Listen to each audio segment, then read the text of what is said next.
For people who don't know, what I'm trying to do here is to run these lecture series, one today and there's going to be another one in May, to bring people to sort of get a new notion, to revisit who are we as an island. And Guayama is my birthplace.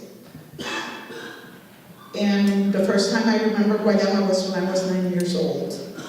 And I remembered it being so pretty and the island being so warm because I had been raised here in Springfield, Massachusetts, that when I went and took the airplane and landed in Puerto Rico, I just fell in love. And going into Guayama, it being so 1800s, I want to say, I started to see people walking around and having the habits, and everybody walked around like with the balls hanging, hanging around were these dresses, right, como los santos, haciendo promesas, and people were saying, asking all these saints, could you please take care of my child, and I will walk around with a habit for 3 months, 2 months, or whatever. And I couldn't believe where I was at that time. I couldn't believe that this world existed, and all I can think of is that me being so colorful and being so so visual and being tiny. All I could see was these little balls in different colors, blues, baby beige, browns, and all that. So I fell in love with Guayama, and yesterday, Rafael and I'll introduce him in a minute, we were talking about, whether he was a Guayamese or not, and it was funny because we, at the end of the conversation, we ended up saying we never left it. And here I have it. I brought it with me. I said, okay, I'm taking Guayama with me, and people are going to see what Guayama is, what the plaza is. Every time people from Holyoke talk about being de Salinas, I keep saying, no, you're from Guayama. Because Salinas is de Guayama. And not only because we are the representative district, but because we were Salinas, Arroyo, Patilla, y hasta un cantito de Maunabo en un tiempo, all of that was Guayama.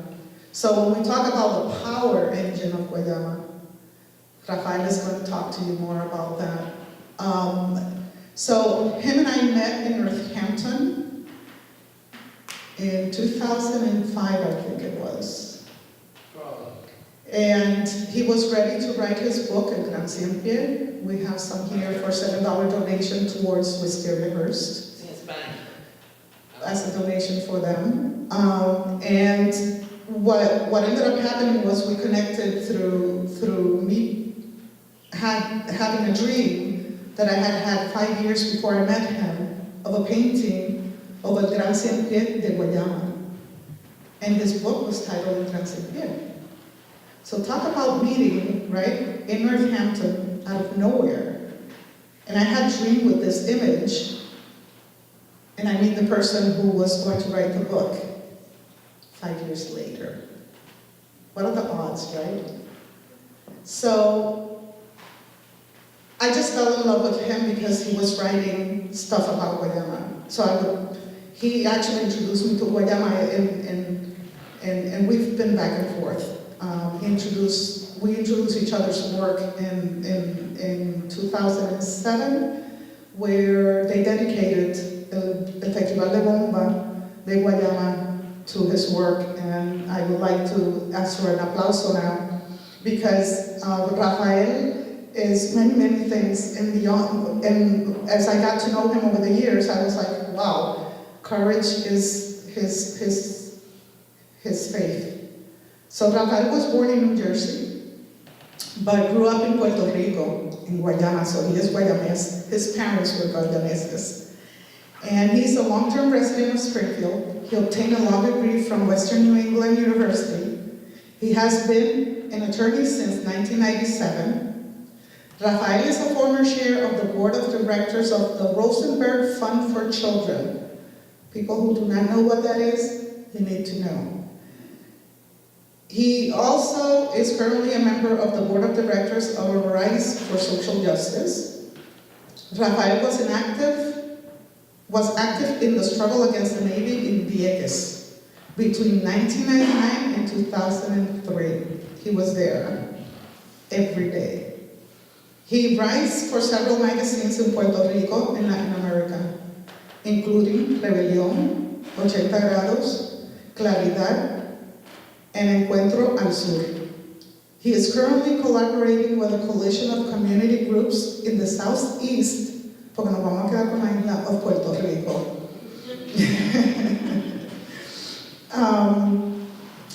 Let me see what else I have here. I'm so sorry. I just moved this.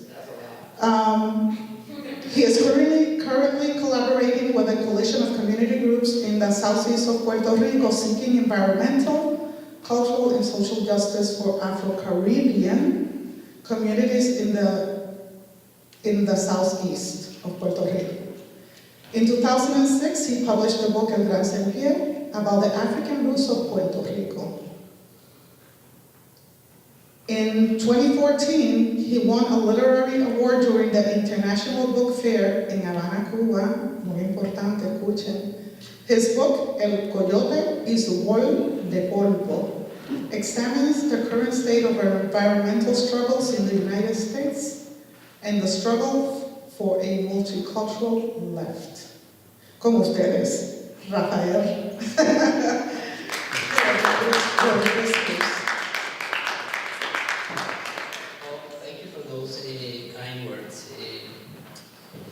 I originally, when Vita and I talked about this presentation, I explained to her that my interest in the topic that we have tonight is primarily sociological in nature. And this is a little bit like the deja vu in reverse, because last Saturday and Sunday I was in Puerto Rico with a number of groups in the southeast of Puerto Rico, precisely talking about our struggles and talking about the Puerto Ricans in Western Massachusetts, which is really interesting. And now I'm here in a different context. I think that part of the problem is that to some degree, Puerto Ricans from here and Puerto Ricans from there need to start talking to each other and starting a dialogue to understand the ways that they can collaborate. I think that one of the things that I wanted to point out before I start, and I'm gonna do this kind of like going through the personal thing. Like I write stories. I always try to connect my personal life with the politics or politics or whatever topic that I'm interested. There's a book coming up soon. I think is there. I have the photocopy of it, a copy of it, a video of it. It's a movie by Naomi Klein. It's called The Battle for Paradise. And the title of the book is Puerto Rico Takes on Capitalism. Puerto Rico Fights a Disaster Capitalism. And I like the book for a number of reasons. Number one, it has not been published yet. It's coming out on June 18th. My niece translated it into Spanish, which was really nice. Naomi Klein, I don't know if you know that she was recently in Puerto Rico, and she was meeting with community groups and participating in a number of events that are basically grassroots as opposed to intellectual events. Even though she had something in the University of Puerto Rico, most of her interaction were with people who are organizing to deal with the crisis in Puerto Rico and the response to the disaster of the hurricane. And she said a couple of interesting things that I think some Puerto Ricans kind of like ignored her, but I think really valuable. Number one, she said that she found in Puerto Rico widespread community organizing. That this is people who are struggling every day.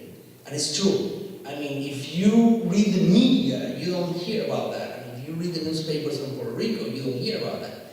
But if you go to Puerto Rico, like I have done 3 times after the hurricane, people are organized all over the island. Some areas more than others, but they're organizing themselves to gain more control over their lives and to be able to solve the problems that they have at hand. Some of the problems are really basic, like water, food, energy, and so forth. But other problems have to do with who makes decisions. Some of the problems enter into conflict directly with U.S. corporations. And again, this is my like when I write, this is my perspective. It doesn't mean that there might be other people who disagree with my perspective of what's happening in Puerto Rico. But I think that part of her statement, and the book is coming out soon, is really interesting. The other thing that she said, which I think made me start thinking, is that she feels that in the case of Puerto Rico, it's a case of widespread trauma.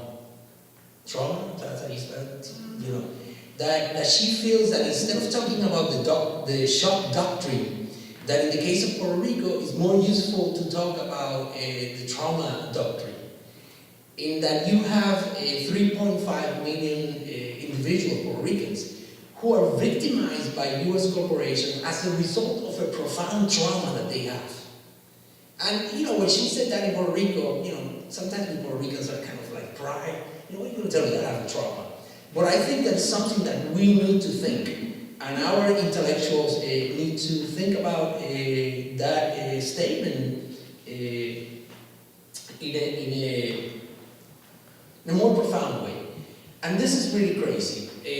When the hurricane came, I was supposed to travel to Puerto Rico September 21st, because I was going to go to the Grito de Lares, which is the day that we, you know, few of us celebrate the struggle for independence in Puerto Rico. But obviously the hurricane came. I tried to go the next day. It didn't work.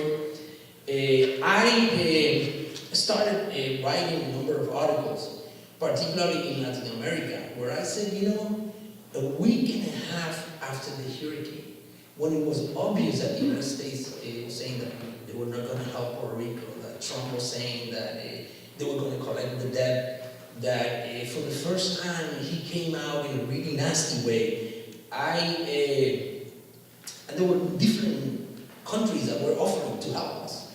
Cuba, I think Argentina, Venezuela. I made a statement that maybe it was crazy, but I felt that that was the time to go for independence. Like the way you take out a Band-Aid, just do it. Do it, don't wait. But that call never came. It never came for many reasons. One of them is that for years, you know, they have destroyed political organizations of the independentista movement and so forth. You can give all the excuses that you want, but at that time, there was something interesting in Puerto Rico, in that people were getting together in order to deal with problems that they had, even if they belonged to different political parties. And I said, you know what, this is unity, and it's a unity that is being developed at a time that the United States was saying, well, we're not going to help. And I started thinking about, you know, all the things that were happening in Puerto Rico. And I remember the uncle of Brenda Cepeda. Brenda Cepeda is here. She's from Springfield, and she dances Bomba. They have a group that is called Bomba. And somehow, even though a lot of people didn't have access to the internet, her uncle did. And if you haven't heard Jesus Cepeda playing Bomba, you don't know what is sweet music. I just saw him, I was with him, I think last Saturday, the 7th? Last Saturday in a community that is called Coquille that I'm going to talk about. And he was saying, you know, within all the despair, within all the feelings of, you know, lack of ability to do things, let's go back to our roots. Let's go back to the music. Let's go back to Bomba. And I said, I wrote to them and said, you are a bit crazy. Because Bomba is really an African dance. Of all the Puerto Rican dances, Bomba is the most African. Salsa, cha-cha, rumba, whatever, song, Cuban music, that's a blend of African music with European rhythms. That's the reason they dance the way they do it, because it got mixed with it's like ballroom dancing and African. But Bomba is really African.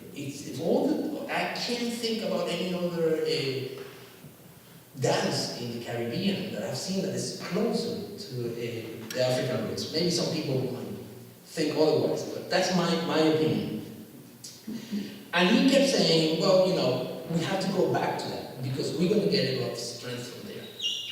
So, that's an interesting statement. Well, I've been to Puerto Rico 3 times after the hurricane.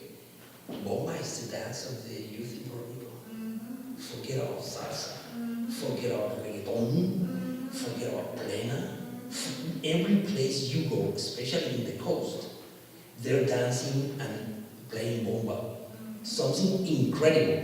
And not only that, they're mixing it with rhythms from the United States or from more advanced, different kind of things. And it's incredible. I mean, they just recently made a call for 200 people to play bomba in a town. And every place you go, even in Guayama, I have friends that they say, well, we're going tonight to La Plaza to play bomba.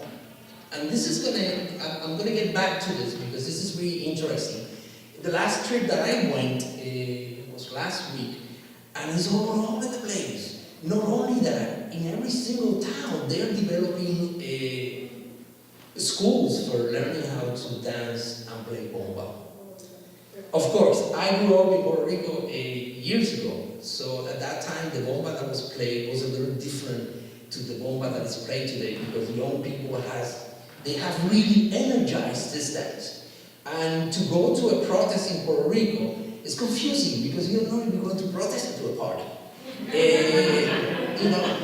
You get hundreds and hundreds of people, and then they immediately make a circle, and then they put all the drums, and they la maracas, and they start and they start dancing bomba. And now, young people, children, all over the place. It's like, they have really overtaken the youth culture in Puerto Rico bomba. And I think this is fascinating because when her uncle said that, I said, this guy must be crazy. And he's a legend in Puerto Rico because he comes from a family where bomba was the family has been playing bomba forever. And he said that, and I said, this is interesting that is happening, and that is happening in a way that it energizes people to be politically active, it energizes people to participate. That was the original role of bomba among the slaves centuries ago. Now, when the hurricane happened, obviously I couldn't go to Puerto Rico, so I started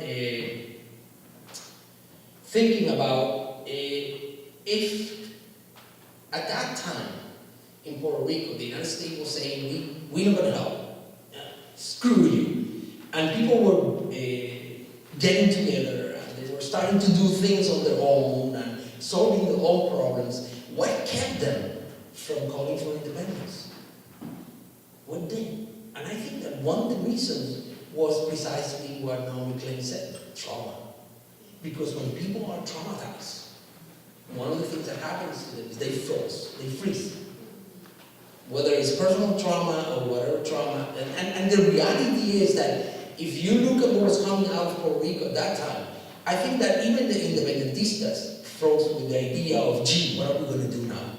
What is going to be the next step? Everybody was frozen. People were in favor of the United States, people were against the United States, because for years and years, you were told that the United States was going to be there for Puerto Ricans. That was a deep-rooted feeling. No matter what happened, they were going to come and help us. And this time, they didn't come.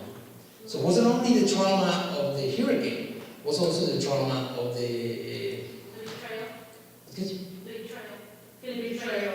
but the betrayal. It's really interesting, and I want to talk a little bit about, again, my trips, because at the first trip, I crossed the island diagonally.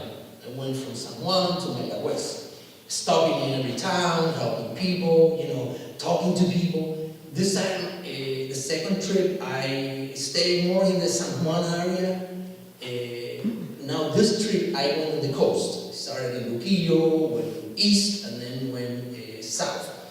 And depending on where you go, there are people that are so traumatized that they don't want to talk about the hurricane. No, you have to see this. I stopped and went to bars or barber shops, and I saw a sign, don't talk about the hurricane. I said, what the heck is this? Don't talk about religion, politics, or the hurricane. Because they don't want to hear it. Because they feel that it's like talking about a relative that they lost. The other places that people will talk about that, but then they will relieve the thing.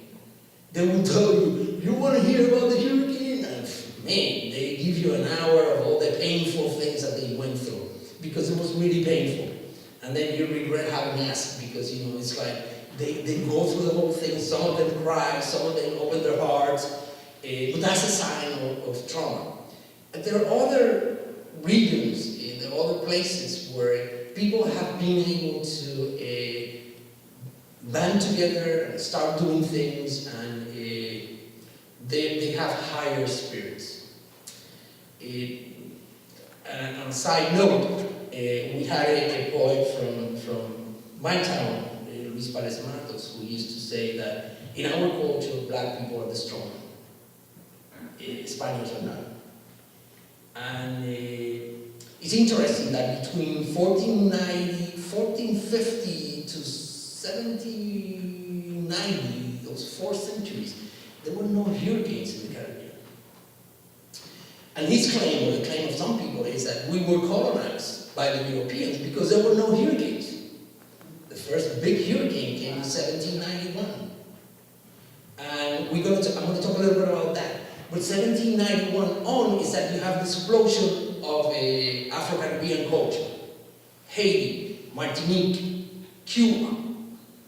As a result, it was, in a way, it was really contradictory that the hurricane kind of like moved people to rebel.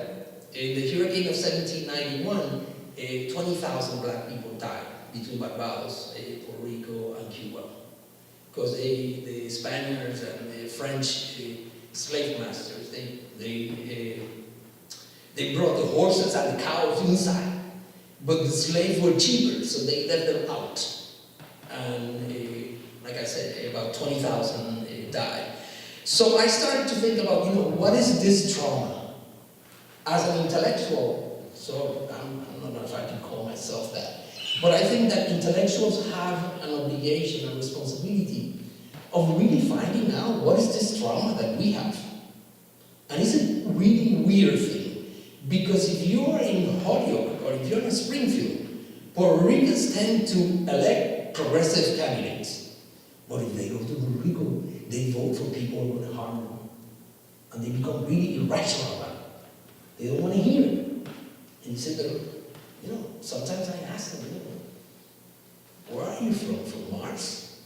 Because the connection is like, there's no way really of explaining that other than my trauma. I don't want to get too psychological, because I think that the relationship between trauma and organizing is really important. And in the context of Puerto Rico right now, you have culture playing a big role. What her uncle said, particularly Bomba among the youth.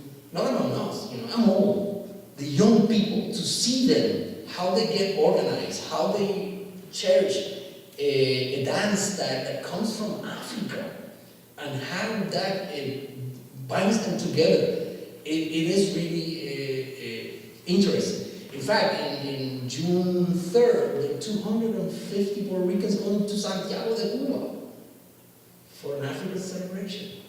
And if you have seen any city close that looks like Guayama, it's Santiago de Cuba. It's really most rebel, more African, more musical, more everything is Santiago de Cuba. I don't know if anyone has been here. I've been there a couple of times. So I started to try to find out what was the origin of this trauma. And one of the things that I did is, I had so much free time. Because every time I called to Puerto Rico, I couldn't talk to anyone. I was like desperate, and all the Puerto Ricans here were like trying to find out what's going on.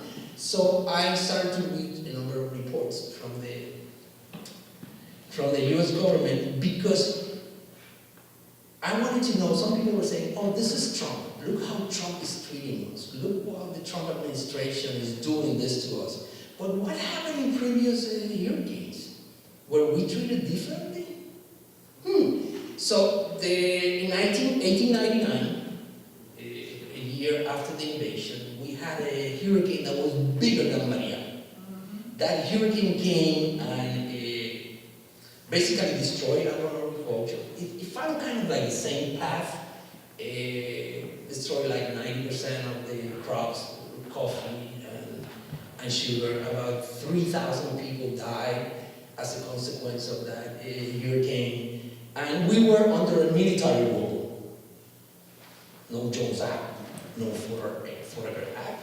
The governor of Puerto Rico was a general from the United States. So what they did at that time, it's interesting to find, they militarized the relief effort. And what they meant for militarizing the relief effort is that there was not going to be any military relief effort. The only effort, the only relief that reached Puerto Rico in 1899 came from civilians in the United States, particularly women groups in New York City. What a fascinating thing. And at that time, even though there was no Jones Act, the military, the general in Puerto Rico decided that the only way of transporting food or other items to Puerto Rico had to be through military ships. They didn't allow any ship from any other country to come to help us. Sounds familiar? Sounds identical. So, in addition to that, they started to take a number of economic measures by a general. This was not Congress. This is a general, dictating how things were going to be. The first one was to prohibit people from taking loans. And you know that in an agricultural cycle, particularly in coffee, you take a loan at the beginning of the season where you're planting and harvesting and so forth, and then after you sell the product, then you pay the loan. They decided, no, you can't do that. They also devaluated all our property in 40%. So if you own a property, suddenly that property was 40% less in terms of value. At that time, we had a dollar. It was a Puerto Rican peso, which was actually a currency that was really strong compared to the Spanish peso.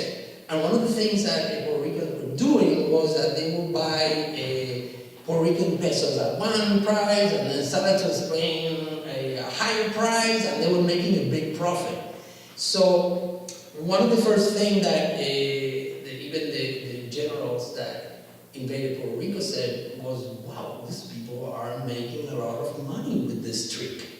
At that time, a lot of the Spanish pesos were produced in Mexico, and they were brought all the way to Spain. But if you can get them cheaper from Mexico, you can resell them to Spain, which is a way of, what Marx used to call a primitive accumulation. Oh, wow. I haven't been away from school for such a long time.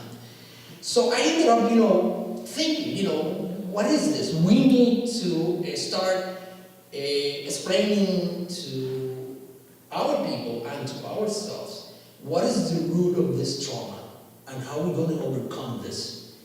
Because if you look at Puerto Rico right now, the fact that we decided 7 months ago, whatever, not to move into independence, we're in a difficult spot now. The consequences of not having done that, they're terrible. I mean, if you drive through a Nahuatl and you go to Guayama, there are towns where they have no light, no electricity, no water, there's no food. You talk to people, they say, we haven't received anything. I talked to merchants and restaurant owners who have explained to me how they survive I met this guy who owns a nice restaurant in Luquillo, one of the best seafood restaurants in Puerto Rico. It's called La Parrilla. You can go and, you will love it because it's interesting. But he, in the middle of the storm, he decided to start selling food at the same price, $5. You could eat whatever you want from the restaurant. The only thing is that people had to barter work for food. And he started a whole system that, spread around. People were like, his employees were doing things, not getting paid, and so forth, and other people were cleaning the parking, things like that. And I had a long conversation with him, because I said, it's interesting that this guy had such a creative and such the energy to organize people to work in solving a problem. So I said, okay, what do you think about the status? As far as he went. Oh, the Americans are going to come to help us. 7 months after that, have they come? No. Even the money that they collected here in the United States by the governor, or the wife of the governor, that money has never been distributed. That went to their own friends and things like that. There are towns in Puerto Rico that are like the hurricane was yesterday. And it breaks your heart to see that. And when you go there, you realize that we, in a way, need to become empathetic towards other Puerto Ricans. We fail to do that a lot. We tend to perceive things in terms of the town that I am or the individual that I am, instead of understanding that there are people who the suicide rate is high in those towns. People are despair. So some people in the left say, how come they're not making a revolution? Gee, they haven't solved the basics. Why aren't you a little bit more empathetic and relate with them in a different way? So at least that's my view. Anyway, I started reading a number of articles, and some people here might have read what I published in Puerto Rico. I went back to 1898 when the United States invaded Puerto Rico. The general who came there was Nelson Miles. He was a little nutty, but he directed the invasion of Puerto Rico. And together with him, there came a group of people who were geologists, geographers, engineers of hydrology, people who were, they even sent a ship to Puerto Rico to examine the coast of Guayama, of all the coast. So the Southeast interested them a lot. And they were like, can I move a picture here? I'm forgetting about the pictures.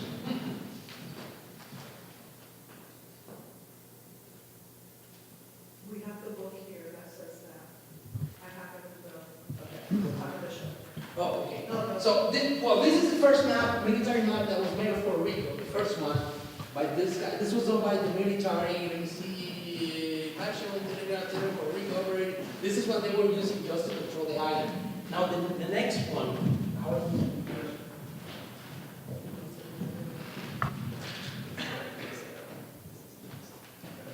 The next one, what I did, this is a map from 1898, and this is a path that a guy named Herbert Wilson took.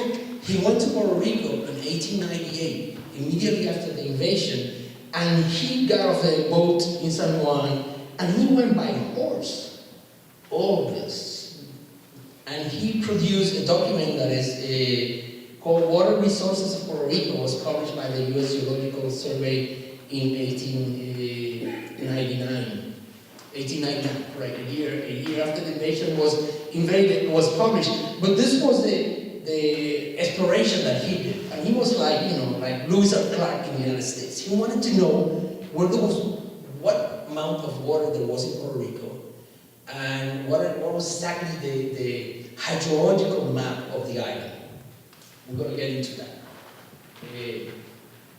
There was another guy who came a little bit after that, and his name was Robert Hill. Robert Hill was famous because he was like a big geologist in the United States, and he was doing research on the exploration of oil in the area of Texas. And also he was looking into the use of underground water in Texas. This is the southeast of Puerto Rico, this is Guayama.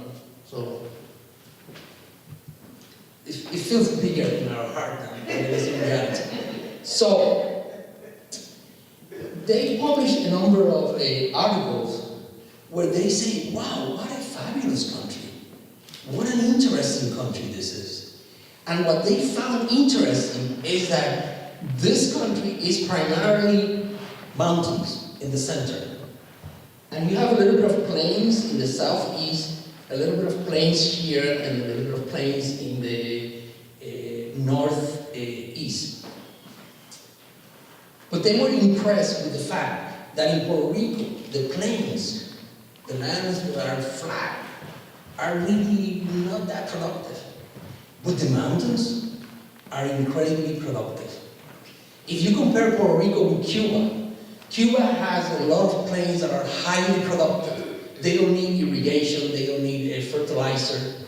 But in Puerto Rico, the bulk of our highly fertile land is in the center.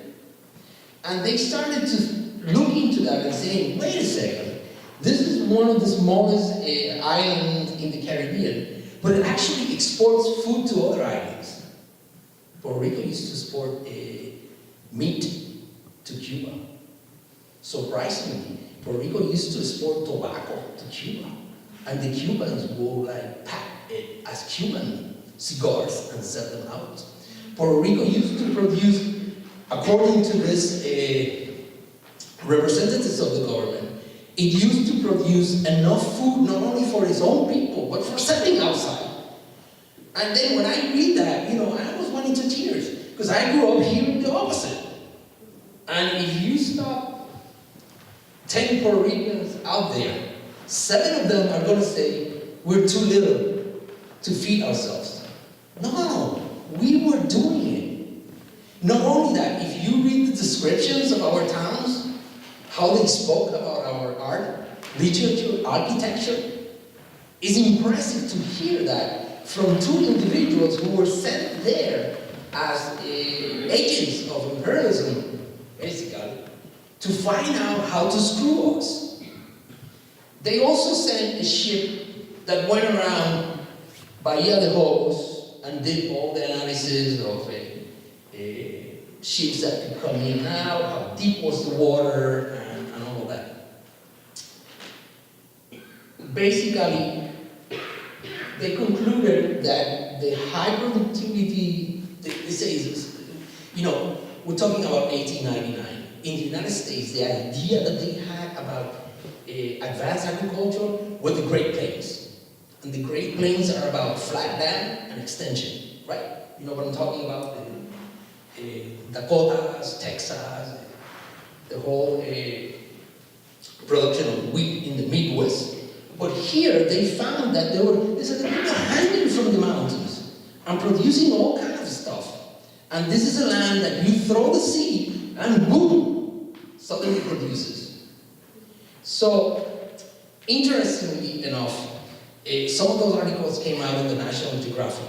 The first time that the Bahia de Hobos and her neighborhood was mentioned was in 1899 in the publication of National Geographic. Herbert Wilson, who was the guy who took the trip by horse, was famous because he was he knew how to design irrigation projects. And obviously the other guy, the geologist, was famous because he was looking for minerals. Well, they both got to the conclusion that, number one, these people are well fed, the land is highly productive. Maybe it would not be a bad idea to leave them alone. Interesting. They said that. And they say that in publications.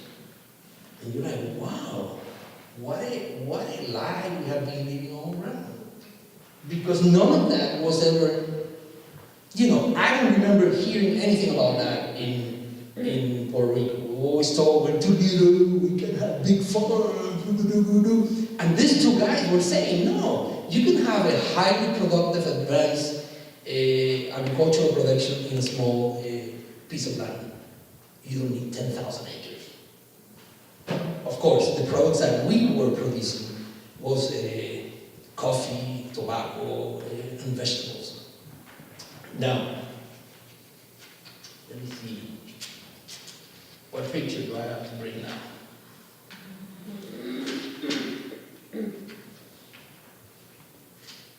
Again, the land in Puerto Rico is not really suitable for the cultivation of sugarcane.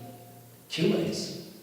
Cuba, you don't need irrigation, you don't need any fertilizer. When you talk to any agriculture, I'm a farmer in Cuba, and I will tell you that, they have extensive plains with highly fertile land. Our land is fertile in the center, not really around the coast. And particularly the southeast coast is really dry. No water. No water other than underground water. And I'm going to say something. I think that the interest in the United States in keeping Puerto Rico right now is more related to water than anything. I know it's a crazy idea, but some of the things that I'm going to mention ahead will probably show that. Anyway, let me go to picture number 4. So, yeah, this is a map of rivers in Puerto Rico. This little island is more than Connecticut. Look at that. Look at that. The amount of rivers, even now, I went to Puerto Rico recently and went all the way to Villalba, Comerillo, way up there where you have to go even by horse, and you can find water anywhere. Insignificant amount. I have a cousin that owns a farm, 240 acres. Drinks the water from the farm. People don't even process the water. In Guayama, which is the northern part of this area of Guayama, people are still using water. It almost comes out of the rocks. It's really something weird to see that and to see the amount of water that island has. Part of the problem when it rains in Puerto Rico is that you have floods because there's so much water all over the place. So in that sense, we're very different to Cuba. Can you put number 5 now? But there was someone who was interested in developing a sugar corporation here. At that time, they were called the Ford Company from Massachusetts, from Boston. And they wanted to establish a sugar company, a plantation and a mill in Puerto Rico. And they ended up installing here what is probably the most advanced sugarcane processing mill in the whole Caribbean.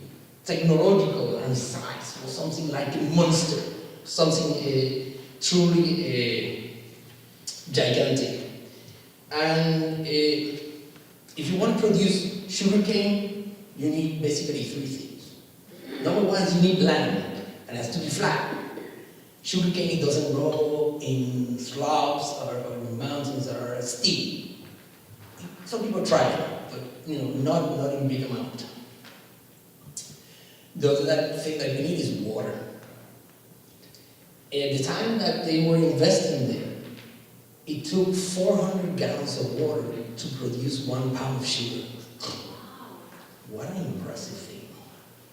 400 gallons of water for a pound of sugar, right? So either you could produce sugar in Cuba, where the land was rich in humidity and you didn't need to use irrigation, or you could do it in Hawaii, where Hawaii has a similar structure to Puerto Rico, and Hawaii at that time had a massive, gigantic, destructive irrigation system, built pretty much by Japanese that were brought to Japan, to Hawaii, as slaves to work there. And by the way, the Puerto Ricans in Hawaii, and they celebrate their, the Puerto Rican Day was like last week, and they were playing cuatro. And they have music that is a mix of Hawaiian and Puerto Rican music. And they eat empanadillas and pasteles. And when I went to college, this is funny because when I went to college, I met this guy who was of a Japanese background, and he acted, talked, and behaved like a Puerto Rican. I said, what is it with you? He said, well, I grew up in Hawaii with Puerto Ricans. There is a community because many Puerto Ricans were brought to work in the sugarcane factory in Hawaii. Anyway, this guy, this area, the first governor of Puerto Rico said, well, wait a second, I'm going to put a sugar plantation there. And it's going to be the biggest. And even though this is a land that is dry, there's no water, where do you think he found water? The next.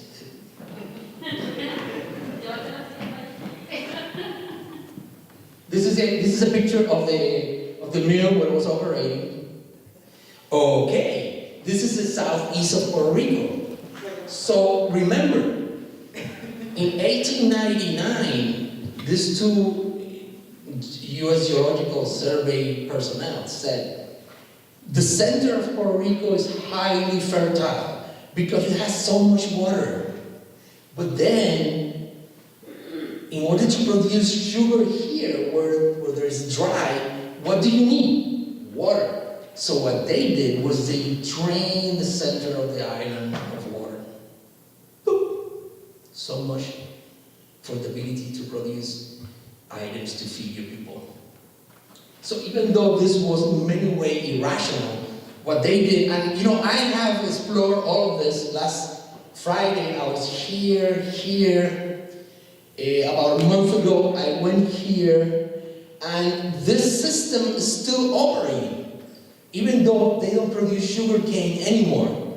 But this is taking the water that fed the center of the island, which was the place that was producing really agriculturally for us at a time that we were the richest island in the Caribbean. And to say that, compared to Cuba, is something else. But I want to tell you something. We don't have sugarcane production here anymore, but Monsanto is buying land. They already have 6,000 acres. And you know what they're using? The water from the mountains. Because there's underground water here, but by now it's polluted. And it's interesting, I just got an email from someone in Puerto Rico who is saying that from all this area of the southeast, people don't have water for drinking. Well, Monsanto has water, and they're producing seeds. And in the history of Puerto Rico, they built this thing between 1906 and 1914. And in 1915 was the time that they had the higher profits. They were producing sugar. It was the middle of the war. The price of sugar went up. So they were producing sugar down here like massive amount. And people here were complaining because they didn't have water. Those are built waterworks. These are the channels. Those are constructed. Those are constructed. Yeah, correct. Puerto Rico didn't have any lakes in 1898. We had a couple of lagoons, but we had no lakes. All the water runs like you see it right now. That you get a flood just in a second of rain. So this was built in 1913. This one was built in 1913, and this one was built in 1972. And those things are full of water. And you say, crap, what an interesting thing, because water in Puerto Rico is not private. You see, it belongs to the Puerto Ricans. So, at that time, they decided the military governor, we were ruled by military, not by military, we were ruled by a governor that was appointed by the president. This was built for free for the sugar companies, the whole irrigation system. Not like in Hawaii, that sugar corporation had to pay for it. Here, it was given for them for free. Well, not exactly for free. They took a loan, and they put the loan on the people and gave this for free to them. So these big corporations were not only taking the water from the center of the island, but they were also not paying for it. So it was absolutely free. the sugar in Puerto Rico could not compete with the sugar from Cuba, unless it was subsidized. And there were a number of subsidies that they provided for sugar corporations. One of them was water, free water, and we have an amount of water that is incredible, that this island, despite all the environmental, all the developments that you have in the island, you can drive 10 minutes without seeing a damn place with water. It's weird. And if you go to the center of the island, forget it, it's even worse. And it's sweet, clean, pure water. And I said here today, I think their interest right now is mostly water. But one of them, let me put it that way. So they built this thing. They created this sugar company. It wasn't the only one, but this was the biggest, the most advanced. What is the third thing that you need in order to produce sugar cane? You need workers, right? Can you move, please, the other one? Picture of a worker. Okay, that's a sugarcane cutter. My grandparent and his brothers were sugarcane cutters. And when I was a kid, I used to go, not to cut the sugarcane properly, but the top of the plant, because it was used for feeding animals. So we all worked on sugarcane harvesting, if you want to call it that way. So, no te vayas para que lo pase. So one of the interesting things is that they had the water, right? They had the land, they needed workers. And the southeast of Puerto Rico had the biggest concentration of poor workers in Puerto Rico. They had worked for the Spaniards in the production of sugar. So they had the three elements that they needed. I'm trying. There. Oh, okay, leave it there.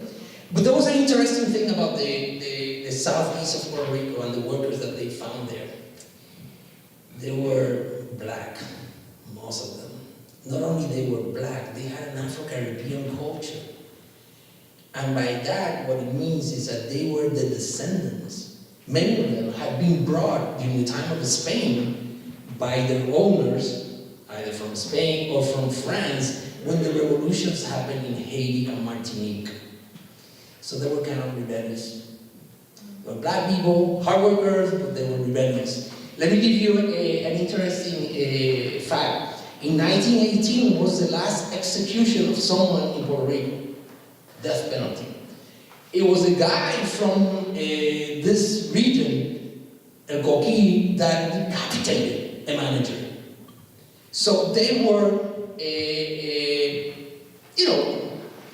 rebellious workers, so to speak. So what they did, what the owners of this corporation did, and the managers, is that they created a white town in Guayama, near Guayama. And when I say a white town, it's a white town. This is no joke, because when I was a kid, I used to go there. So they had their own hotels, they had their own theaters, their own hospitals, everything. Can you move I'm sorry. It wasn't only inhabited by white managers of the company, but they created the houses like they were in the south of the United States. It was incredible. You would go there, and I remember going there as a kid. They had their own houses. Can you move the other way? That was the golf club. There was no real, anything for poor people, but they had this little town, actually a big town, and it was all white. It was like seeing the south of the United States. They transplanted a plantation kind of a structure to the south of Puerto Rico, and they were surrounded by what? Black people. And black people who were rebellious. So that in itself was interesting. So that's another picture. Now let me show you this. This is Central Aguirre. This is what they located black people. El Coquí, San Felipe, the town that you're from. They put black people in little corners. And then they had this massive amount of land. And they had all the water. And they were producing sugar. And they were all white. They painted the house white. The managers were white, and their culture was white. I remember as a kid, I was probably 11 years old, when the YMCA decided to bring us to Central Aguirre for swimming classes. We were happy. What the heck? We're going to go to Central Aguirre, we're going to the swimming pool. There was no swimming pool in Guayama. So we went there, and when we got there, they didn't let us use the swimming pool from the Aguirre Club. They had an old truck trailer that they had fixed for people to swim. And they said, that's where you're going to swim. And that's the way it was. Everything was set, yes. The white people, were they from Europe, or were they Spaniards? Were they from America? They were mostly the managers were from Louisiana and Kentucky, because those places there was sugar production too. So many of them were, the owners were from Boston, but the managers and the families that went out there. In fact, a friend of mine just wrote a book about that. It's called Puerto Rico 3 Aguirre, where she studies this little town that was created completely irrational. I mean, it's like they brought this mentality, this segregation, to a town that was inhabited by black people, by black Puerto Ricans. And you know, when we say black Puerto Ricans, you know, we all have some black in us. You know, even the whitest Puerto Rican that goes around, I'm white. It's kind of like shaky to say that. But I'm talking about dark-skinned Puerto Ricans, like my grandfather, my sister was dark-skinned, or like Alvida, who, despite her blonde hair, is black. So they created this little town. Look how miserable they are. Look, you have to go there. They put people, the workers, to live there. Well, they had everything for them. Absolutely everything. So, could you move it a little bit?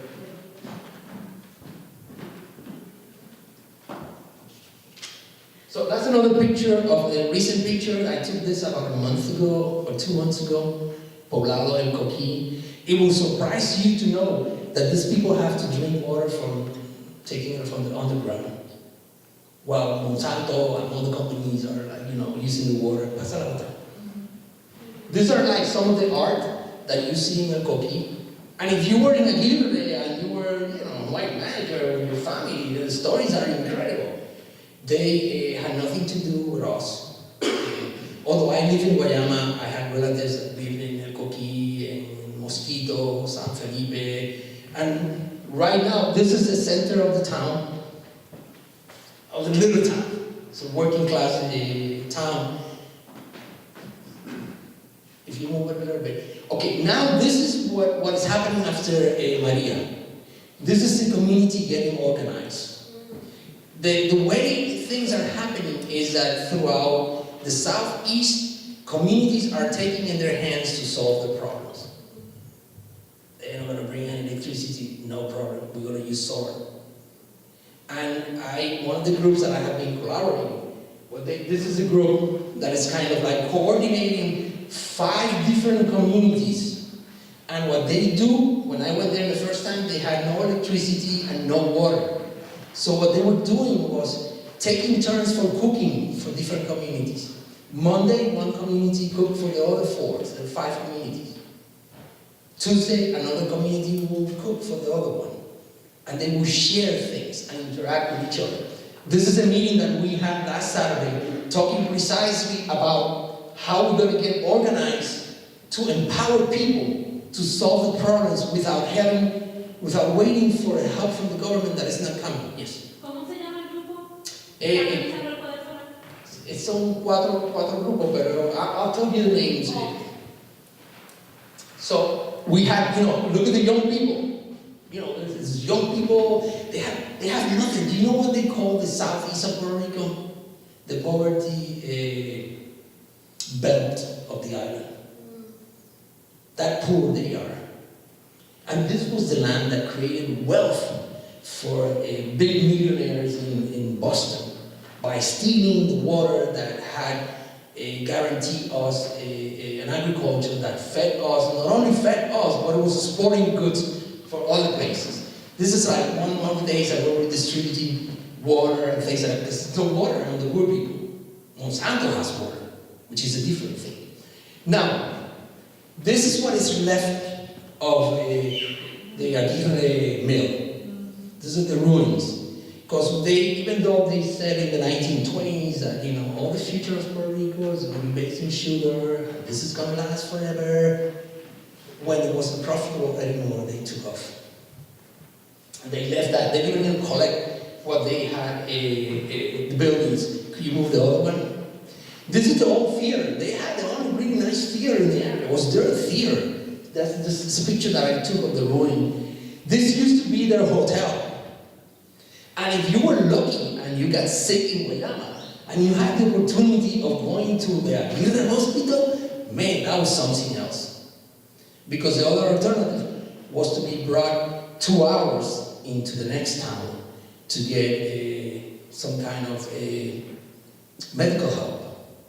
And the driver of the ambulance was my cousin, who was always partying and never doing his job. So if you survived that, that was something else. Now, this is my final point. So the ruins are there. The sugar went out.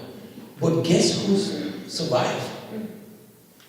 This is my cousin, Nora Cruz. She's like a big person with Afro-Caribbean poetry. This is the Bible of Bomba. And it's an event of Bomba that was done in Aguirre, in a plaza that is called Kennedy Plaza. Of all the things, they named that plaza, or that square, the Kennedy Square. So now, the same people who are the descendants of the workers who were isolated and marginalized from Aguirre, they're taking it back. And you know what they're doing? They're dancing Bomba. That's fascinating. I know all these people. These people, when they're not dancing, they're solving problems in the community. They're taking care of children. They're cooking for other people. They're getting organized. Because I think that I go back to what her uncle says. If there's trauma and there's organizing, you could actually, with your culture, break away from the trauma. And if we do that collectively in Puerto Rico, I think that we will overcome this stupidity of being a colony for so long. And I have a lot of hope in the youth in this generation. Now, if you have other pictures, that you can, this is another dancer, a Bomba dancer. This is a beautiful picture. That day we had I don't know if your uncle was around here, because we had dancers from all the island that are coming together, and the purpose that they come together, I'm not there yet, is precisely to use culture as a way of organizing. And I think that, I go back to what Naomi Klein said. We have trauma, we have organizing. That means that there's tension, and when there's tension, there's a potential for change. If it was only trauma, then it would not work, but there's organizing. And organization in Puerto Rico right now among the youth is Bomba. And I have to say, I grew up with salsa and all those fancy stuff. I even listened to rock and roll. But I'm surprised, how Bomba has really caught with the youth and how they're producing new things. And they whatever opportunity they get to have a political event is going to start with a Bible of Bomba. That's the truth. I'm not that's what I have seen. It's a beautiful dance. Basically, there are different patterns of the dance. In my town, it tends to have a French kind of like flavor. Simply because the fact that we're in the southern part of Puerto Rico, and many of the slaves that were brought to Puerto Rico were brought by the owners from Martinique. There was a big revolution in Martinique in 1848, and it started with a guy playing drums, Bomba. The same thing pretty much happened in Haiti. I'm going to tell you something. Between 1750 and the 1800s, New Orleans was part of the Spanish Empire. And people moved from Cuba to New Orleans, from New Orleans to Puerto Rico. There was interaction with Haiti and with Martinique. There's this guy that's called, his name is Ted Soublet, and his argument is that that region was culturally unified by black culture more than anything, despite the slavery, despite the oppression that signified for people to be treated as slaves. They found ways of creating a regional culture. And slaves in Puerto Rico knew what was happening in New Orleans, they knew what was happening in Cuba. Haiti was at that time a really wealthy and cultural place. Martinique was called the Paris of the Caribbean. I think that Napoleon's wife was from Martinique. The first one. What's her name? Josephine. No. Josephine. She was from Martinique. So in 1791, there was a big storm, huge, killed a lot of people. But the end result was the first explosion of Afro-Caribbean culture. You have guerrilla fighters in Haiti way before Che Guevara. There was a guy named Macandal, who was the Che Guevara of Haiti. An impressive dude. 1848, the same thing in Martinique.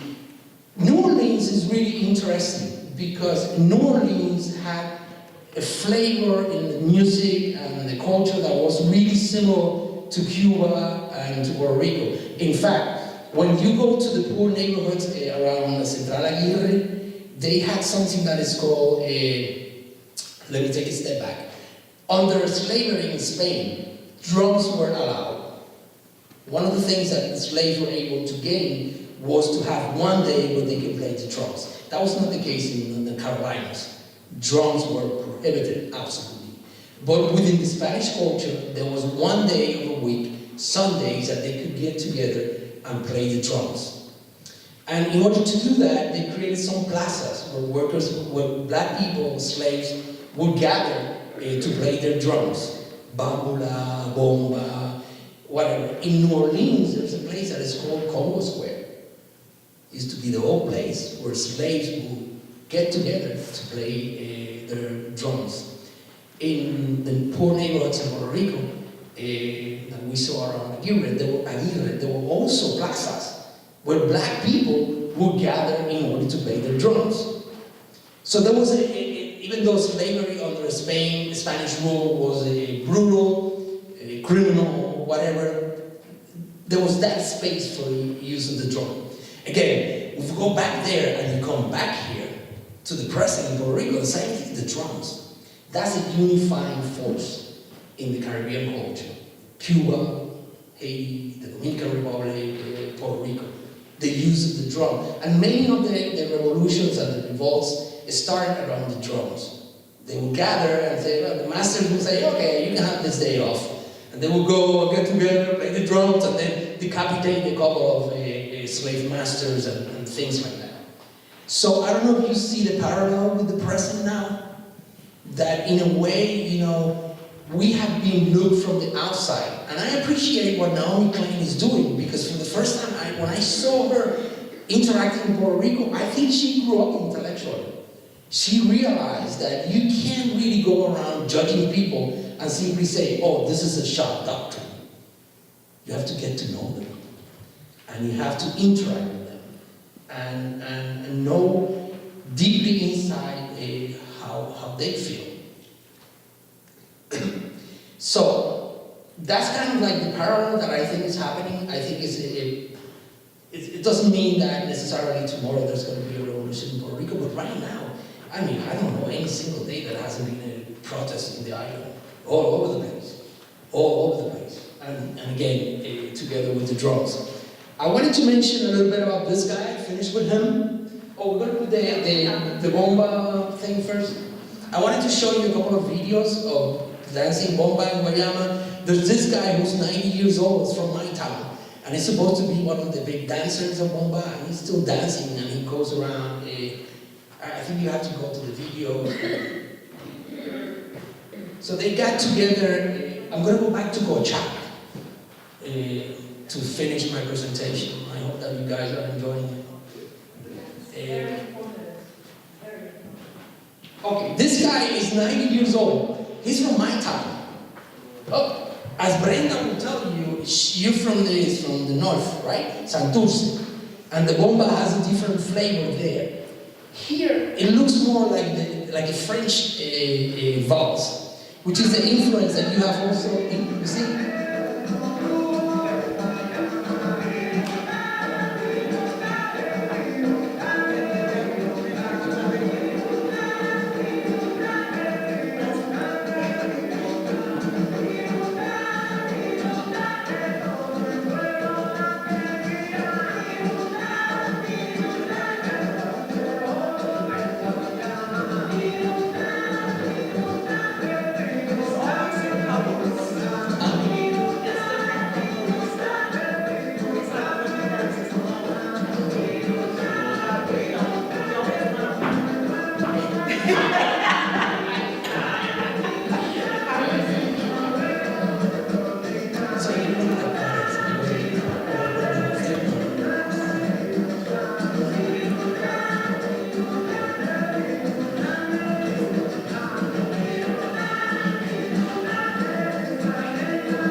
Okay, I'm not saying that there are not other musical traits in Puerto Rico, that we don't play other things, and música jíbara and all that. What I'm saying is that among the youth in the south coast and in the coast of the northern part of Puerto Rico, Bomba is the dance of the moment. I mean, it's something that for me is surprising, because I thought that 400 years of colonialism with the Spaniards, and then 100 years with the United States would have erased all memories of the origins of our people, and look, it's there. So what a tribute to our strength, what a tribute to our willingness to fight, like Naomi Klein says, to take on capitalism. Not only to be victims of a shock therapy, but also to overcome this through struggle. Now, I want to talk a little bit about this guy. How many of you know who Luis Muro is? Oh, you know, right. You go to Cuba, and in Cuba, everybody knows who Kochak is. I sometimes go to Cuba and spend time in the National Library, and I was talking with musicians, and the biggest theater in Havana, Teatro Nacional, has a thing about Kochak. Kochak, this is a guy playing his music. He was born in Haiti. Louis Muro Kochak, so that's probably, I don't know if that's a Jewish last name, it might be. But his parents migrated out of New Orleans, out of Haiti, in 1801, 1802, during the time of the Revolution, and he was brought to New Orleans. And he went to Europe and studied music with Chopin. And he became like a protege of Chopin. Chopin thought that was going to be the guy who was going to be the greatest pianist in the United States. But Kochak came back, and he went back to New Orleans, and what he wanted to do was to transcribe African rhythms into classical music. Not a good idea, 1854, 1852.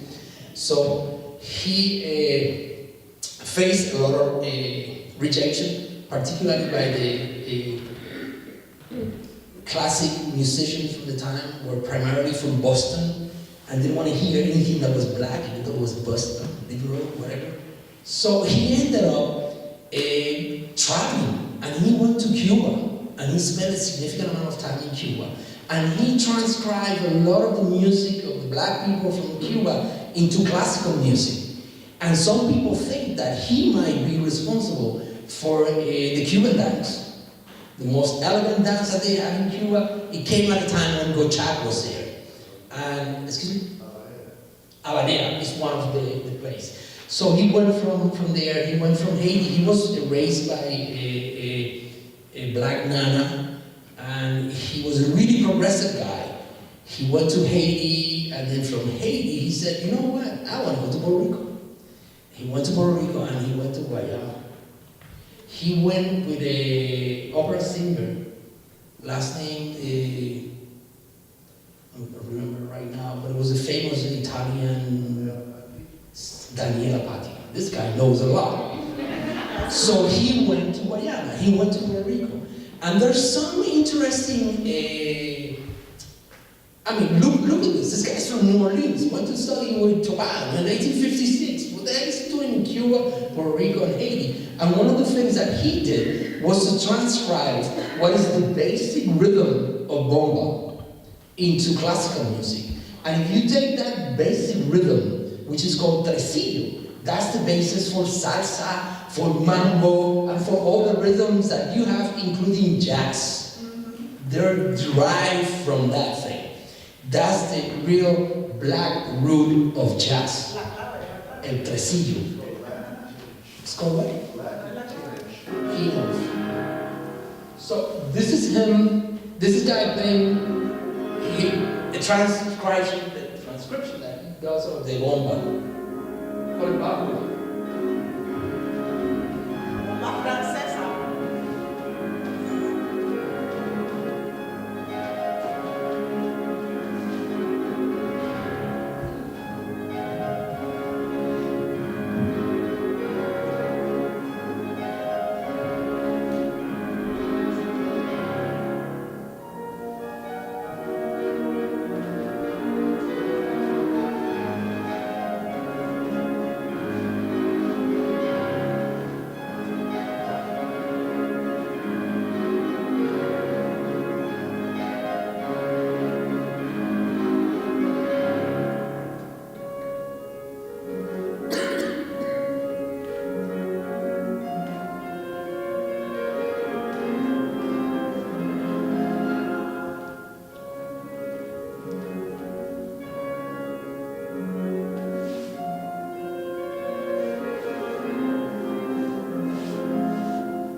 just to point a couple of facts. Number one, when I said that we have taken the step of becoming, asking for independence immediately after Maria, I think that some part of the American people would have understood what we were doing.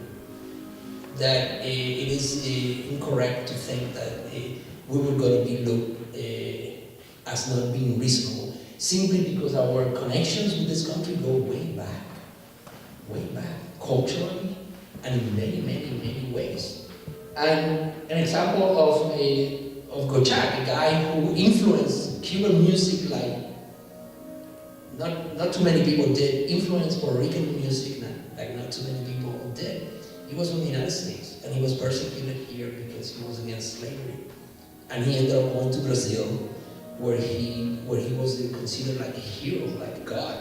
And he died, and they then returned his corpse to New York City, and they buried him in an unknown burial place. Now I think they have like something that says Gochak, but he died miserable, poor, and such a creative genius. So that's basically my presentation. I don't know if you learned anything about La Bomba. If you really want to learn about, I don't want to mention her name, but there's going to be an event soon where Uncle is going to come. You got to see this guy. Forget it. Because you see him and he's quiet when he caresses the drum. It's like, he puts a drum to talk. So if there's any question or any comment, appreciate it.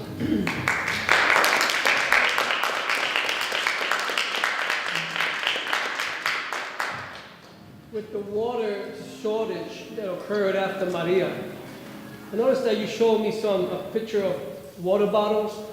Yeah. And you talked about the rivers, the plenty of water. How is that being used now? Because what happens is that the water that you saw in the center of the island is being directed through the irrigation system for the benefit of Monsanto. But there are communities like in Salinas, El Coquí, which they depend on underground water, aquifer. Some of those aquifers have been polluted, even with radioactive material, by some of the corporations that are operating there. In addition, Monsanto uses a lot of pesticides. So those pesticides go down the soil. Also, some of those pesticides are built organically, so they become part of the plant. I don't know if you know that they design them in a way that they become part of a plant. When the plant is dead and it becomes dust, all those pesticides go down. They did a recent study about a year ago about water quality in the southeast, and the only people who have clean water is Monsanto. People are drinking highly polluted water that comes from the underground. So that answers your question. Yes. But if you go up to the mountains, what town are you from? Carolina, my parents. Carolina. Okay, Carolina is the northern part. But even Carolina has a lot of rivers, and you have parts that are a little bit of mountains towards Canovanas and things like that. But the southern part, which was entirely arid and was one quarter of all the land in Puerto Rico, needed water in order to be transformed for the production of sugarcane, and now for bean seeds that Monsanto is manufacturing there. That answer your question? Yes, it did. Thank you. It's a little complicated because, not too many people, there are people who specialize on doing forensic hydrology. I have learned so much of this, it's crazy. Who will design a map of a place where a river used to be. And often when rivers are diverted, they find other ways of pursuing their path. And if you go, I have visited all the system of irrigation in Puerto Rico, and there's some places that you see the water and you're like, what the heck is this? This amount of water while people are suffering for lack of water, and then you have to get bottled water. Isn't that crazy? Mm-hmm. So, any other question? Yeah.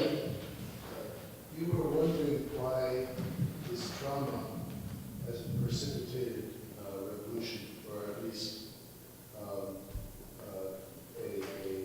an urge for independence, at least. But I'm thinking that perhaps you just not being patient, that it's too soon for it to happen, in the sense that people are still fresh from the trauma. And the trauma their lives are so interrupted. Absolutely. That it takes more normalization. People can then start to think of alternatives, broad-based alternatives. Absolutely. to their lifestyle. Absolutely. Right now, we're dealing with which are the woman. Absolutely. So I still think that when all this settles out, that it'd be an opportunity for people to have gone through this experience. See, they're still going through this experience right now, but after having gone through the experience and seeing the fact that the whole rationale for the American presidents that they were going to protect us, they were going to protect us from communism, they were going to protect us from poverty, the United States, all this rationale that was given politically to the Puerto Ricans for the last 100 years Yeah. has been the United States is the great savior, the salvation, the protector, the great protector. And not only have they failed that so dramatically, but as a result of the Francesa and I didn't mention that. the whole thing, that's the other hurricane. Right. This is one Absolutely. on top of another disaster. I want to see that that something has to change very fast. Oh, absolutely, and you know, I didn't mean to be too, yeah, I didn't mean to be judgmental. What I'm saying is, you know, I really think that we need to understand the basis of the trauma. One of the things that I've been doing, and we've been doing with this group's discussions, is learning to talk. Because, you know, the reality is, I'm saying something bad about Puerto Ricans, but often we don't listen to the other part, the other side. Before the other person even finishes the sentence, we jump in. And that in Puerto Rico is incredible. If you're from different political parties, forget it. They can't even see each other physically. And one of the things that we do with these groups, particularly because they're youth, is learning to talk, learning to listen, learning to be empathetic. If you are behind and I'm ahead of you, let me give you a hand. Instead of simply saying, well, you know, you're back there, I'm going to go forward alone. So there's a process that is happening. There are signs that are positive. For instance, there's right now a group of women, and I have to say it, women are at the forefront of the struggle in Puerto Rico. It is. There's no way. I mean, like the battle for the defense of public education is by Eva Ayala, who is the president of the Teachers Association. And every place you go, like, you know, like the Bomba, the one that sings is a woman. Interesting. So they have really come forward with a better sense of empathy, a better sense of understanding, of listening, of communication that we guys in general sometimes, most of the time, don't have. And one of the things that is going on is, you know, there was a gathering of 5 women who want to come to Congress and petition for a number of things. And they're from different political parties. Maria de Lourdes Santiago is from the Independentista party. There's another woman that is called Lugaro, I don't remember her first name, who ran as an independent candidate for the governorship. They say that also Carmen Julín is part of this. The woman that was a candidate for commissioner resident by the socialist group, Partido del Pueblo, Mariano Gelli, they got together and they say, we want to go to Congress and meet with them and tell them that we want 3 things. Number 1, the repeal of the Jones Act. Number 2, a significant decrease on the debt that they're trying to collect, $7 billion, and for that debt to be audited to see if there was use according to the law. And the third one is to repeal the Promesa Act.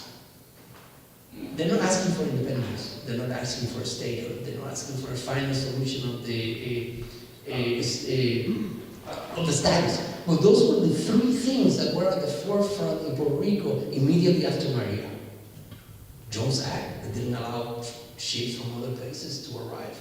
Trump saying they're going to have to pay the debt. Third, to have a control board dictating the policies in Puerto Rico. And I think that effort has to be follow. And there are people who say, well, I would not talk with Carmen Yulín because she's from the Democratic Party, but I will talk to her because they are communicating. They know what they're doing. Let's listen to them. Let's learn to listen and to interact in a different way of simply, writing off people. And I think that the youth are doing that. My generation and yours, I don't know, we're a little bit more stubborn. But what I see is the youth. And because when they get together, you can't dance Bomba like they do. I mean, it's like, oh Lord, I can't do this. So it's their gatherings, they control what happens, they establish the norms and the rules, and they have passion and energy. And I think that the role of, in my opinion, of Puerto Rican intellectuals is to assist them. We have put too much time, and and I don't mean this in disrespect to anyone, but many of our intellectuals were like interested in getting published something in Harvard, or being known in Yale, or being known in here, on the other. But what about solving a basic problem of our culture? Why not be generous for the first, for real time, and get together and get engaged in this process and help if we can. But in order to do that, you gotta listen. You can't go around telling people, oh, I have read books about Puerto Rico that I buy it, read it, and throw it away. Because I know that they were reading for American universities. Or they were written with a grant from the Ford Foundation. Fine. But write something else. Write for people. Write for I'm going to tell you a story. I'm going to finish with this, unless there's another question. I never thought I was going to be a writer. I remember I was driving to Hartford, and I saw this situation where there was a dog that was bleeding to death on the road, and there was a guy trying to, caress the dog, and help the dog. So I stopped, got out of my car, and went there. So when I looked to the hill, I saw there was another dog. And then they were what we call satos. They were mud dogs. So I wrote an article about, satos in Puerto Rico, dogs that run the streets. And it's called Guayama, Ciudad de Brujos, Molinos, y Satos. So it talks about the dynamics of growing up in a city where there was no limitations for children to play. My generation, I grew up in a neighborhood where there was barely, you had to go and get water from, a place, there was no pavement on the roads. We were really poor, but we felt protected. And you could play in different places. And I wrote that, and I wrote the things that I used to do, and I mentioned that we used to go to the Aguirre Central to steal golf balls.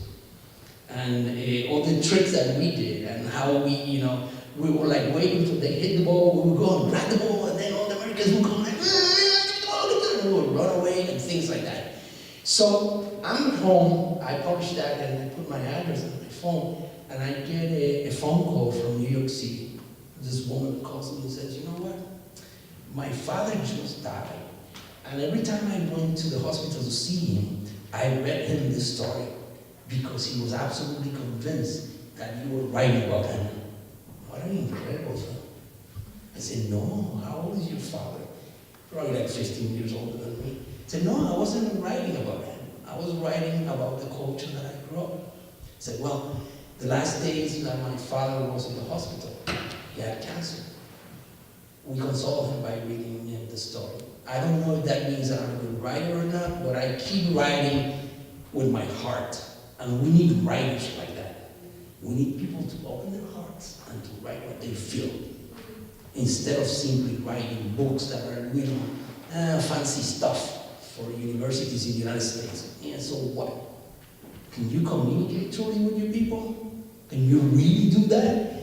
My generation, the way I say it is, we have the responsibility of being there for this new generation, whatever it takes, and primarily by being intellectually generous, really, by being intellectually generous, by opening doors, not by seeking, I'm going to publish a book to be famous.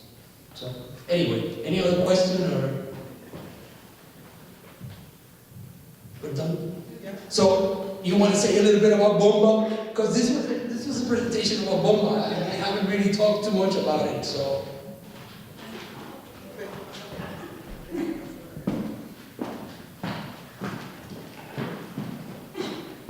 Thank you. Hello. I was so nervous when you told me to come up and talk a little bit, because normally I don't speak. My skirt does the talking. So now I'm speaking and I'm nervous. Thank you. Good luck.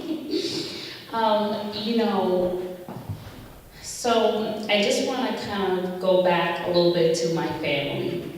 I always go and I always talk about my grandfather, Rafael Cepeda. And due to him and his father, Modesto Cepeda, they opened the doors of what we call Bomba y Plena. Well, one of them, right, because there's many others. Just giving a little bit of quick history, my grandfather married my grandmother, Caridad Cepeda, and from there they had kids. And I always, when I talk in schools, I always say, well, think about it like the Jackson Fives, They had 10 kids, and they taught them how to play, dance, drum, everything, sing, and they formed a group. The first group was ABC, ABC. The other group was, I'm always so bad with these things, I'm sorry, Grupo Folclórico de Tripachi. Can you help, Manuel? Manuel, so good was, now te quedaste. And the first group, they were on the local radio in Puerto Rico. The second group, they formed their movies, discussing, talking about Bomba y Plena. And then the third group was the most important group because they went international. They went out to different places and they showed and they expressed their music. I want to get to me now because, the first time I saw my father dance, I was very young. And it was in New York, and he went to my school. I was going to PS 30 at that time. And my father came out, and he was with the group Los Pleleros de la 21. And he was performing on stage, and I was very young. And, I was with my mother, and I hear my father playing, I hear him dancing and singing, and I got up and I just started, moving side to side, like, oh, there goes my papi. And my father brought me on stage. And during that time I had a skirt, and I started dancing. And then I just started twirling around and dancing, and all I heard was, so, I thought they were clapping, but then I realized I didn't have shorts underneath my skirt. So, so I remember I got yelled at by my mother, but, that time, that day was when I felt it, and I felt that this is what, I was young, but it didn't matter because it's in my blood. And from there, I started learning. I lived in a period of time with Dio Jesus. I lived with him. During that time, he was with Titi Sonia, who, God bless her soul, passed away. And I learned from my cousins, Julia Cepeda, Tata Cepeda, Brenda Cepeda. I was texting her right now that I was, listening to you and everything. And, the good thing about us is we're families, unity, and we unite. And when we get together, our music talks. Our music speaks, and it talks about where we come from, why we do this, and our love and our passion for our culture.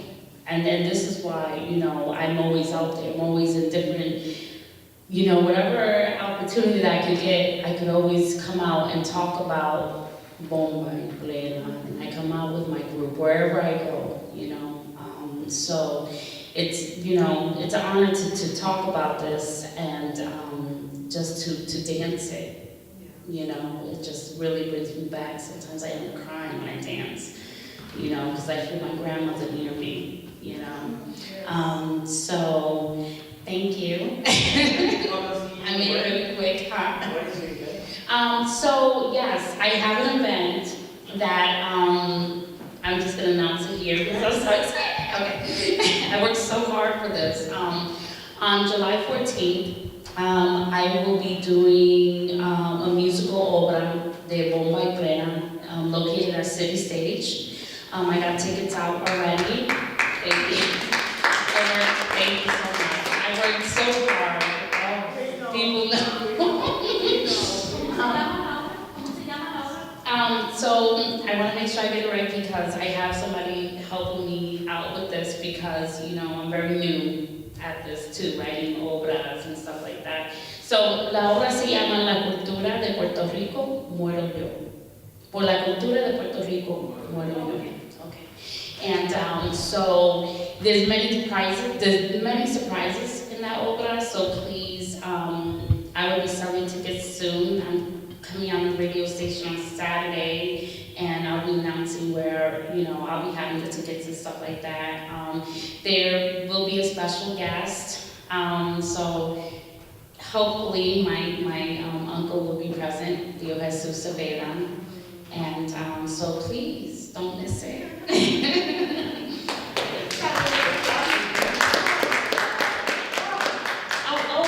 I saw her when she was Before I forget, I will also have my side group that I started. It's called Las Mujeres de Bomba de aquí. De Bomba de aquí. It's a all women's group. Yeah. Ay, qué rico. Oh, I love my women. Thank you very much, Rafael. I really appreciate what you did here tonight. When we were talking about the title of the lecture and what we needed to talk about, I said, tiene carta abierta, carta blanca, como dicen en Puerto Rico. Speak about whatever you want. And it's all about our roots. We do have, if you want to have tours with me, you can come any day during the week between 12 and 4, except Fridays that they close here. But I can give you tours about the different architecture of Guayama. And I touch upon a lot of the history of the canals, of the economy, of so many other things, and how strong our culture is in the island, and how Guayama is what I call an epicenter of Puerto Rico. Guayama was, you know, San Juan was feeding from Guayama in the south part, from Ponce to Mount Abu. There is so much history. There are so many histories behind every little thing that I mounted on the banners. That is incredible. The information that Rafael was talking about, the book and how we were looked up, is documented in one of the books I have over there. It says 1898, it's under a glass. We have documentation of many of our book writers from Guayama, and I'm going to tell you this, El Doctor Buitrago, the book that he signed for my mother, when you look in the part in the back, there's hundreds of names of people from France. So Guayama was French and Spaniard. And it's not by mistake that Eleuterio de Riquez, the first Afro-Puerto Riqueño in theater, was born in Guayama. You know, and it was a fight always between the Spaniards and the French in Guayama. So he exiled himself out because he was black, and they didn't want him in Guayama. So right now he's buried in Ponce because of that. So there are a lot of things that we need to continue having conversations about. You know, it's not just, oh, look at those people and whatever, but what are we doing to each other and what's happening today? And that celebration of going back to our black roots, power to me, and power to all of you.